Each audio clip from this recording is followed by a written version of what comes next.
Hey there, Jake Doucette, and today I want to show you how I smoke wrap my taillights on my 2019 Civic for under 20 bucks and how you can do it too. This is my second time doing it on the car, so if you want to check out the first time, it's over here.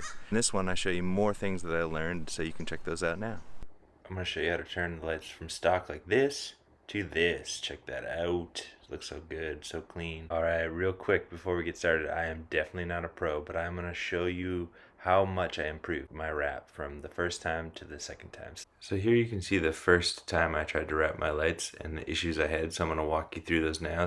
I'll show you how I avoided them on this one. So you can see here there's a lot of delamination and peeling back. This is from not properly relaxing and stretching the material, and today I'm going to show you how to avoid these things. You can see there I actually had to cut a new piece because I had too much wrinkling, and I was able to do it all in one piece this time. So let's get started.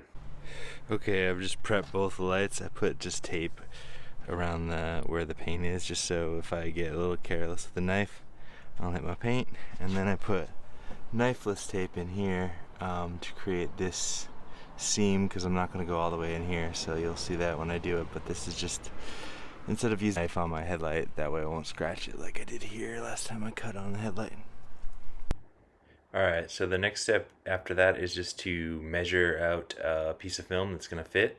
You can see I'm doing that here. You want to make sure that you're a couple inches around the light to have extra, because you definitely want, the more the better really to pull, but as much as you can spare in your film cut. Alright, here's something I learned from last time I did it, and you'll see why I'm doing this in a minute. But basically I'm going to pre-stretch the material so that it's already pre-stretched, so that anywhere you have an area where you need to basically have less material, so anytime you go over an edge that like the material kind of is concave, caves in on itself, there's going to be too much material there. So this technique is going to actually allow you to very stealthily deal with that without having to do some weird stuff like I had to try to do last time, and it made the light much easier. So it's a bit of an extra step, but it's definitely going to be worth it, and you'll see why in a minute. So of course, before you lay it down, you want to clean the surface with isopropyl alcohol and just wipe that down to get any grease or anything off. And next, you basically I'm just laying it over here, make sure it's fitting right. You just want to make sure before you start that you don't have an edge that's like almost off or something, because like I've wrapped stuff and gotten almost the end and then realized that I'm off the edge, and you just have to start over again. It's really frustrating. So take your time on that. And now I'm laying it down flat. Basically, I'm just kind of working from that side corner, that corner closest to the camera now, and just kind of working the light all the way to the edge. But basically I'm just like stretching and pulling and doing it all cold here, because the more you can do cold, the better result you get. Once you start bringing out the heat gun, things start shrinking and getting a little confusing. So if you can stretch it cold, then you know you're not going to overstretch it, and you're going to have like a much better thing. So I'm doing as much as I can stretching cold and just working towards the edge here, as you see. Okay, so here you can see I'm bringing out the heat gun, and I'm hitting that corner where it's hard to see here, but it's actually concave, and that is actually shrinking the pre-stretch material down into that corner, which worked really well. Okay, I apologize for the cord of my shot, so unprofessional. As you can see, I'm not professional. Here I'm just getting towards the edge, so I'm just making sure everything is flat. I'm just stretching. You can see my hands kind of pulling along the edge of the film, and that's what you want to do. You want to get the film tensioned, not perpendicular to edge by pulling towards the edge. You want to pull it and then pull perpendicular to that, basically with both hands, and that'll actually spread out the tension, so it doesn't want to pull back off the light. So here I'm just doing that.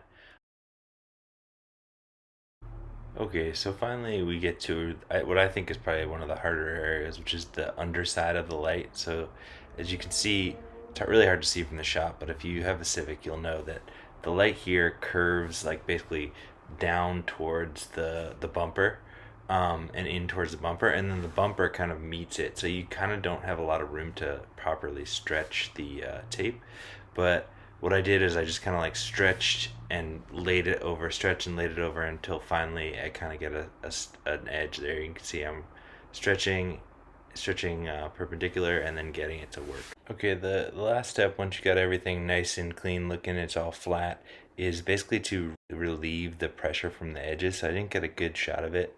Basically what you want to do is bring out your heat gun, pull up like the last like half inch or so of tape, hit it with the heat gun, let it relax. You'll see it kind of pulling and fingering. And if it's fingering real hard, like it's not like a nice even line, then you probably want to pull up a little bit more and let it relax a little bit more, and just keep doing that and lay it with as little tension as possible. Just like lay it flat down, because if you don't do that, you'll get all that fingering that you saw at the beginning.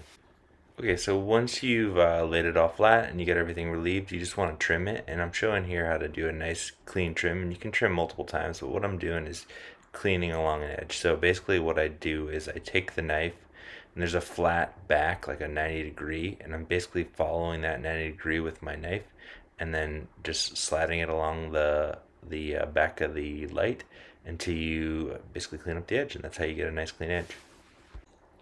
Alright, so overall I use the same kind of technique on these top lights. Is you gotta pre-stretch the material, and then basically work from the hardest part, which is the little small end towards the inside of the car there. But you can just work the material the same way and you'll get a nice finish as you just kind of work it slowly, take your time.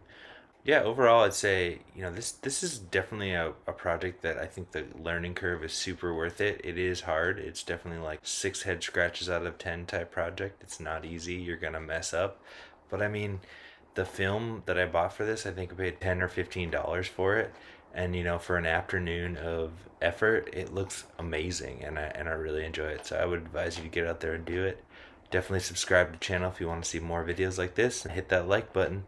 If you haven't done so already, check out the first video in this installment. It's going to pop on the right here. Check it out. Thanks for stopping by.